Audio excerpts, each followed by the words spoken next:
Where you going, bro? Where you going?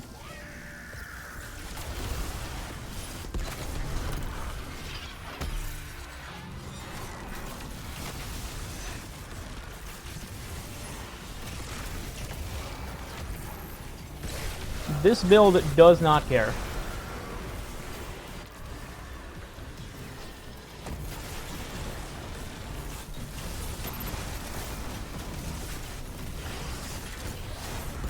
We do not care.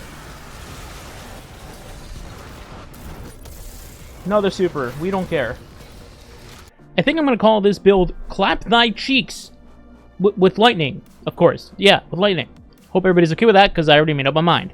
Back during Final Shape, I made a variant of this build, and was pretty happy with its crowd control capabilities, but now I wanted to see how this would look like with the several changes that Bungie has made recently to the sandbox. Bungie released a new artifact with Act 2, very arc-centric. They also released several new weapons that you can utilize in a prismatic kit very easily, and most notably and recently, Bungie has increased the charge rate of roaming supers by over 3 times as much as previously before Act 2. So we're going to take all these things and then mash them together to see what we can come up with for the best Arc Warlock Prismatic build, at least in my opinion. Now first up, let's talk about the exotic armor piece. This is going to be utilizing an exotic class item for this build, though I do want to mention that I am going to be doing more prismatic builds that don't include class items in the future, in case that's not your thing or you happen to not have a whole lot of them. But for this particular video, I do want to make it around the class item because it's just fantastic to use with this build. The role in question is going to be Spirit of Necrotic and Spirit of Syntheseps. Now, I know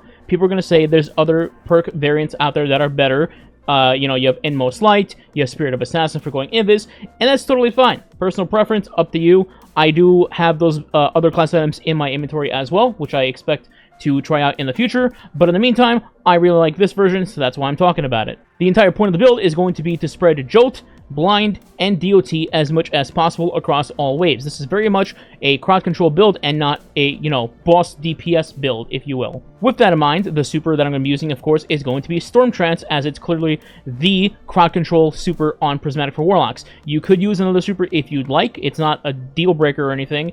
I just feel like this is the best choice. You could try to go for Song of Flame if you're going into some sort of boss room, like in a Strike in the boss room, or maybe you're doing Onslaught, and for the waves you want to stay on Storm Trance or any of the other supers, but then for the actual boss room itself, you can go on Song of Flame to ignite the boss a little bit. For my abilities, the first one up is Phoenix Dive. Now, not only do I think this is more versatile than having a Rift, especially in endgame content, but Phoenix Dive also does provide us with a light buff, that being Cure, and that's going to come in handy for one of our fragments later on. Now for my melee and grenade, which are going to be Arcane Needle and Cold Snap, these are going to be synergistic with my aspects, which are going to be Feed the Void, to feed us Devour for constant non-stop healing, and also Lightning Surge for our jolting with the Cha-Cha Slide. Quick reminder for Feed the Void, you get this to proc your Devour through any ability kill. It does not have to be a grenade or a super, it could be any ability. So in this case, most of the time, it's going to be our melee, and once we do that and have Devour procced, it'll recharge our grenade ability back. Now, speaking of our grenade ability, I'm running Cold Snap Grenade for this build,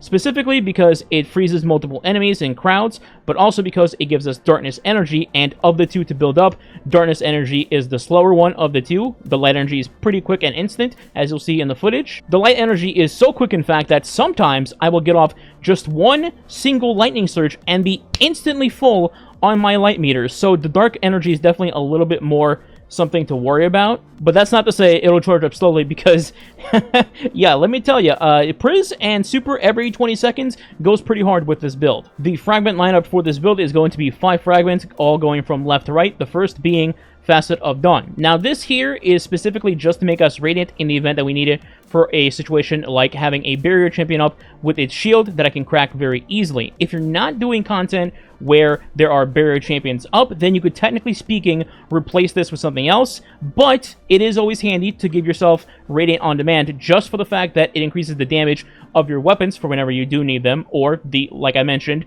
case where you need to stun a barrier. And with this build, it is incredibly easy to proc Radiant, as it's just going to Cha-Cha Slide into one singular mob, kill all of them, and then you'll have Radiant active for anything in the far distance that happens to be a yellow bar. Our second fragment is going to be Facet of Balance. Rapidly defeating targets with light damage grants melee energy, and rapidly defeating targets with darkness damage grants grenade energy. So most of our kills is going to come from our slide, which is light damage, and our slide is also a melee, so you're just going to be feeding your own melee energy back by using your melee. On the flip side, if you're using a darkness grenade, then also defeating targets rapidly with darkness energy grants you grenade energy back, and we do have a darkness weapon in this build as well that we get to in a second. Next is going to be Facet of Sacrifice. While you have an Arc, Solar, or Void buff, ability Final Blows grant bonus darkness transcendent energy. So like I mentioned earlier with Phoenix Dive, when we do that, we get Cure, which is a light solar buff. We also get an Arc buff when we do our melee at any point, because that will make us amplified, and we have a Void buff from Devour as well. So basically, this thing is going to be live most of the time that you are in combat. Number 4 is going to be Facet of Awakening. Rapidly defeating targets with light or darkness damage or super final blows generates an elemental pickup of the matching damage type. In this case, it's going to be Ionic Traces, as we're going to be on Storm Trance. And Ionic Traces, for those of you that don't know, feeds you ability energy back every time that you pick up one of these traces. Lastly is going to be the staple fragment that you see in basically every prismatic build. I don't know if there's a single prismatic build that exists that doesn't have this fragment in it, but it's Facet of Protection. When you're surrounded by combatants, you are more resistant to incoming damage, and when you're transcendent, the effect is increased. Before talking about the weapons, I need to talk about the artifact perks because they do matter. The first is going to be Retinal Burn. Rapid arc weapon precision hits consume an armor charge to blind a target. If you have the tonic on for this, you actually blind entire waves of enemies that are around that target. The next one is Curative Orbs. This essentially just makes an orb on anything that has a shield, which is very helpful in multiple ways for this build. The third one is going to be Conductive Cosmic Crystal. Your arc ability, specifically here, get buffed for extra damage when there's a stasis debuff on an enemy. So remember how I mentioned Cold Snap? This is one of the ways to proc this for bonus damage on your Storm Trance, your Slide, basically the two main things of this build. And then lastly, we have Arc Compounding. Arc sources deal increased damage to blinded targets. So when we blind our enemies, including chunky yellow bars, they will be debuffed not only for Arc Compounding, but also with the weaken on Concussive Reload if you want to use your Lost Signal GL as well. So to paint a picture with the loop here, you would use Retinal Burn to blind an enemy, whether that's just like a champion or a group of enemies, what have you. Then, because of that, Arc Compounding activates, and your Arc sources now do bonus damage to these blind targets, whether that's abilities or weapons. And if you're using Lost Signal, then Concussive Reload also procs, weakening that enemy. Finally, if you have a Cold Snap to throw on a yellow bar, then you'll also proc Conductive Cosmic Crystal, which also will increase your outgoing damage with your Arc abilities. Now let's talk about the weapons. So one of them I already spoiled. It's going to be Lost Signal in our kinetic slot. This season, it's a free instant weaken on basically any tough enemy in the game. Also, Lost Signal has auto-loading, so I never have to worry about reloading it. And Concussive Reload lets us not only weaken enemies, but also automatically reload our stowed weapons, should I need that for whatever reason. And putting all of that aside, Lost Signal also is an insane weapon to build your darkness meter for your prismatic. So just to give an example, imagine you're fighting a small mob of enemies and then a champion somewhere in between. Let's say it's an unstop. You stun the unstop, and then everything is blinded. Then you throw on your Lost Signal onto the ground where all those enemies are. They're blinded, so they're not really moving. Now everything is getting hit by Lost Signal, and your prismatic meter for your darkness bar is just going to skyrocket to almost full, if not the whole bar already. Then you quite literally slide into all the enemies, and maybe they're DMs, I don't know, I'm not judging, and you get a ton of light energy from all those kills as well. Oh, we should probably mention the exotic class item perks here as well. So when you do inevitably slide into a group of enemies, you will have Syntheseps proccing because you will absolutely be surrounded 100%. And additionally, should anything survive, you also have Necrotic Grips activating, giving DOT damage on all of these enemies and any new ones coming in after that. Now let's rewind to the beginning of that situation, blinding targets. How are we doing it? That's where our heavy weapon comes into play, Thunderlord. Like I mentioned at the top of the video, our purpose is to crowd control as much as we can and getting our super as fast as possible.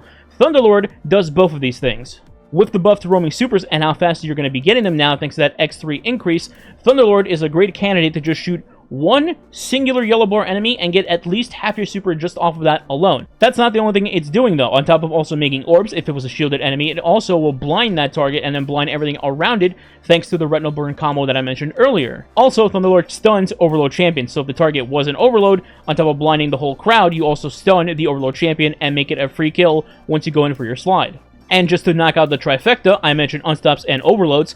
With Facet of Dawn that I mentioned earlier, you can then just slide on literally any enemy, including a barrier champion itself, proc Radiant, and then you have an instant out to a barrier champion, thus covering all 3 champion types. And finally, the armor mods. So starting top to bottom, in Helmet first, we have 2 copies of Hands On. You gain bonus super energy on melee kills. That's the whole build, melee kills. And 1 copy of Heavy Ammo Finder, just in case you want to keep your ammo up for that Thunderlord. In your gloves, you have 3 copies of Heavy Handed, because this removes the eternal cooldown of Heavy Handed, basically making it 1 second, which means every slide that you do is going to give you an aura of power, and that is going to feed us not only our super, but also into the mods we have in our chest and boots, which is, first, the charged up mod in our chest, which allows us to increase our armor charges by 1, meaning that we can hold 4 total, and then in our boots, 1 copy of Stacks on Stacks, which says, picking up an Orb of Power grants you 1 additional stack of armor charge. So basically, you pick up 2 orbs, you have 4 charges to work with. This is really helpful because we're running Retinal Burn, like I mentioned earlier,